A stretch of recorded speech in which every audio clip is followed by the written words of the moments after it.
Hello guys, ayan, nandito tayo ngayon sa gitna ng karagatan. Ayan, sa gitna ng malaki yung low tide ngayon. So ngayon lalakarin dito sa putikan.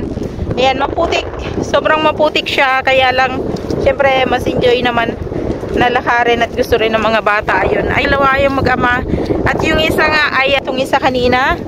So pumunta na nga kami rito kanina, nadulas na siya dahil medyo natulak ata ni ate niya, kaya ayun, medyo maputik, sobrang maputik yung putik, maraming shells, marami siyang shells, tapos basta malalim yung putik, yung maputik siya, kaya medyo ingat-ingat nga sa paglalakad kasi masyado siyang maputik. So mas malaki yung pag naglo-low tide dito, ganito siya, ganito yung itsura. So mas malaki talaga siyang mag-low tide, kumbaga malayo yung nararating ng tubig. At saka maputik talaga siya, yung akala mo ba yung bakawan. Kung sa atin, 'di ba, yung sa atin kasi mga ganito pagka naglo-low tide, sa bakawan lang siya yung maputik. Pero kaya pag nag-high tide naman siya, kapag nag-high tide na, as in maputik din yung tubig. So hindi siya ganoon kalinis. Ayun, nakakatuwa. Ito yung first time kong lumakad dito sa putikan. Kahit na yung aking sapatos ay hindi naman po pwede sa tubig. Kaya ingat na ingat din ako kasi baka maglakad ako nang walang sapatos pa pauwi. Ayan.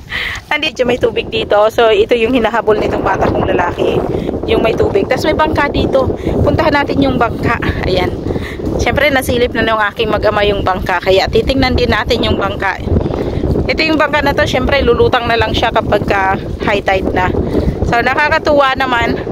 At saka pagka ganito at malapit na mag high tide, kailangan lumayo na dito sa tubig kasi medyo mabilis din umangat yung tubig dito. Ayan siya. So did you see the boat? It's a broken window. Really? So we will look. Ayan, may bangka ditong nakaangkla. Ayan. So, ayan siya. So, siguro hindi ito ginagamit, or ewan ko kung bangkang pangisda ata ito. So, ayan. Ginagamit naman pala siya.